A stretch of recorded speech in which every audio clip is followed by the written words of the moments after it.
Hey guys, welcome back to my channel.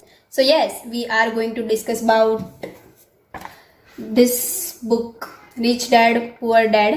Actually ये भी है मेरे पास Rich Dad Poor Dad. So आज हम इसके बारे में डिस्कस करने वाले हैं. वैसे तो इस बुक में बहुत सारी लर्निंग्स है, लेकिन मैं आपको यहाँ पर बताने वाली हूँ कुछ टॉप लर्निंग्स के बारे में, यानी कि कुछ पॉइंट्स को मैं डिटेल में डिस्कशन करने वाली हूँ आपके साथ. तो चलिए शुरू करते हैं.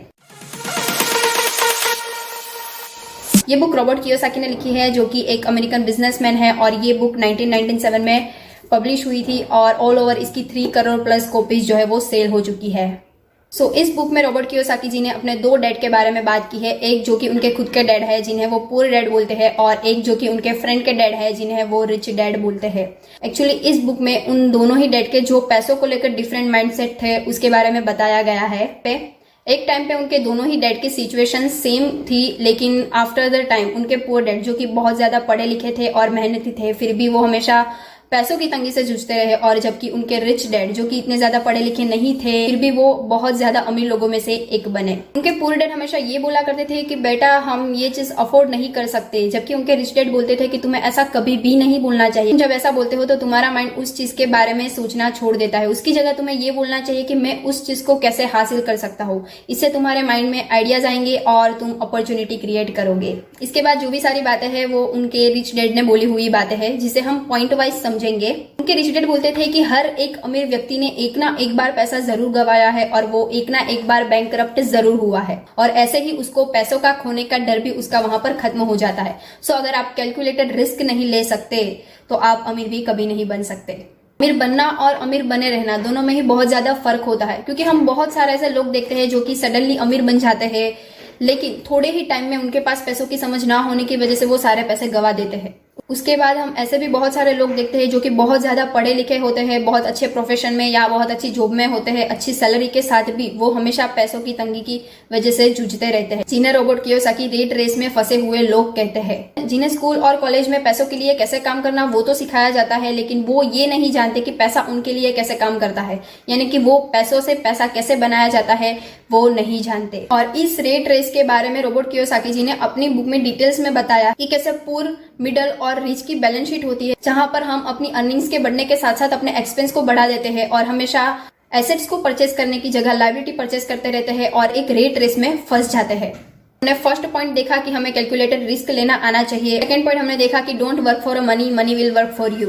उसके बाद रॉबर्ट कियोसाकी जी थर्ड पॉइंट बोलते हैं कि हमें पैसा कमाना तो सिखाया जाता है, लेकिन हमें पैसा खर्च करना नहीं सिखाया जाता. Because keeping money is more important then making money. Rich dad बोलते हैं कि पैसा एक ताकत है, लेकिन उससे भी बड़ी ताकत उन पैसों को खर्च करना, उसे इन्वेस्ट और री इन्वेस्ट करना और उसे सही एसेट परचेस करके उसे फर्दर इनकम क्रिएट करना है. और जब आप ये सीख जाते हो तो आप और ताकतवर बन जाते हो. ऑथर कहते हैं कि ज्यादातर लोग सिर्फ पैसों पर अपना ध्यान लगाए बैठे हैं, जबकि उनकी सबसे बड़ी दौलत उनका सही नॉलेज है. अगर लोग हर जगह से कुछ ना कुछ सीखने के लिए तत्पर रहे तो वो बहुत ज्यादा अप एंड डाउन के बाद भी वो रिच बन सकते हैं. ये सिखाया जाता है कि किसी एक पर्टिकुलर फील्ड में और किसी एक ही चीज में कंप्लीट नॉलेज लेकर पूरी जिंदगी उसी के लिए काम करते रहो. लेकिन ऑथर इसमें थोड़ा सा डिफरेंट कहता है कि तुम्हें हर चीज का थोड़ा बहुत नॉलेज होना चाहिए, क्योंकि वन सोर्स ऑफ इनकम ना तो तुम्हें कभी रिच बना सकती है और तुम्हारा कैलकुलेटेड रिस्क भी बहुत ज्यादा बढ़ा सकती है. उसके साथ ही ऑथर कहते हैं कि हर आदमी को फाइनेंस मैनेजमेंट का, बेसिक अकाउंटिंग और इन्वेस्टमेंट का नॉलेज होना ही चाहिए. उसके साथ ही इंडस्ट्री में फाइनेंस मार्केट के रूल्स, टैक्स रिलेटेड सारी information, laws, marketing, leadership, selling, writing, speaking और आपकी कम्युनिकेशन स्किल्स बहुत ही इंपॉर्टेंट रोल प्ले करती है, और वो भी आपको जरूर सीखना चाहिए. हमने देखा कि हर आदमी के पास फाइनेंशियल नॉलेज होना ही चाहिए. बट कियोसाकी जी कहते हैं कि आप किसी और के लिए काम करके भी अपने लिए वेल्थ क्रिएट नहीं कर सकते. So mind your own business. Kiyosaki ji बोलते हैं कि work for a learn, not for a money. क्योंकि आप जब कुछ सीखने के लिए काम करते हो तो साथ में ये भी सीख जाते हो कि इस काम से मैं अपने लिए अपने तरीके से इनकम कैसे जनरेट कर सकता हूँ.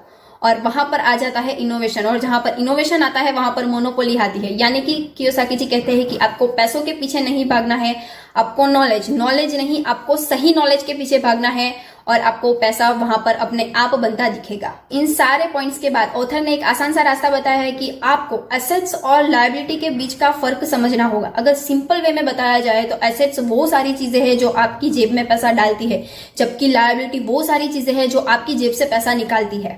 जिस घर को हम एसेट बोलते हैं उसे इस बुक में लायबिलिटी बोला गया है, क्योंकि अक्सर हम अपनी इनकम बढ़ने के साथ साथ अपने एक्सपेंस को बढ़ा लेते हैं।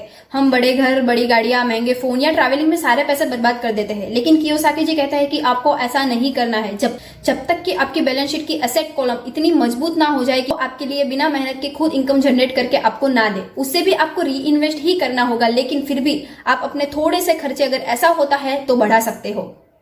और उसमें बहुत सारे एग्जांपल्स भी दिए हैं, जैसे कि रियल एस्टेट या कंपनी में इन्वेस्ट करना या रेंट पे कार या हाउसेस देना, और भी बहुत सारे एग्जांपल इस बुक में दिए गए हैं। अगर लग्जरियस चीजों की बात की जाए तो ऑथर कहता है कि पूर्ण लोग उसे सबसे पहले परचेस करते हैं, जैसे कि बहुत बड़े घर, महंगी गाड़ियां, महंगे फोन, ताकि वो अमीर लग सके। और एक्चुअली वो अमीर दिखते भी है, लेकिन वो धीरे धीरे लायबिलिटी के दलदल में फंस जाते, या तो वो वहां से आगे नहीं बढ़ पाते, या तो फिर वहां सेम सिचुएशन पे आ जाता है जहां से उन्होंने शुरू किया होता है। और अमीर लोग ऐसा नहीं करते, वो अपनी लग्जरियस चीजों को सबसे लास्ट में रखते हैं वो, और अपनी एसेट कॉलम को इतना मजबूत बनाते हैं कि वो उन्हें खुद इनकम जनरेट करके देती है, और उसे भी वो फिर से री इन्वेस्ट करते हैं, और सबसे लास्ट में लग्जरियस चीजों को परचेस करते हैं। यहाँ पर समझा कि हमें एसेट्स और लायबिलिटी के बीच का पहले फर्क समझना होगा, और अपनी एसेट कॉलम को और अपनी बैलेंस शीट को बहुत ही ज्यादा मजबूत बनाना होगा। उसके बाद कियोसाकी जी कहते हैं कि जिस चीज का तुम्हें नॉलेज नहीं है वहां पर तुम पैसा गवा सकते हो, तो अपने ईगो को साइड में रख के पहले उसे सीखो। ऐसे तुम अपना कैलकुलेटेड रिस्क भी कम कर सकते हो। इस बुक में 3-4 पॉइंट्स ऐसे हैं जिसे मैं डिटेल में एक्सप्लेन नहीं करूंगी इस वीडियो में, सो मैं आपको ऐसे ही पढ़ के सुना दूंगी। Point number 1, be in control over your emotions. उसके बाद second point, you become what you study, so choose your study material carefully. Third point, surround yourself with people smarter than you. Fourth point, listening is more important than talking. इसके बाद एक बहुत ही अच्छी line है जो कि मुझे personally इस बुक में बहुत ही ज्यादा पसंद है, कि रॉबर्ट कियोसाकी जी के जो पुअर डैड है उन्हें एक बार बोलते हैं कि मैं खुश रहना अमीर रहने से ज्यादा पसंद करूंगा, लेकिन उनके रिच डैड बोलते हैं कि why not be both. So much. So मिलते हैं अगले वीडियो में एक नई बुक के साथ।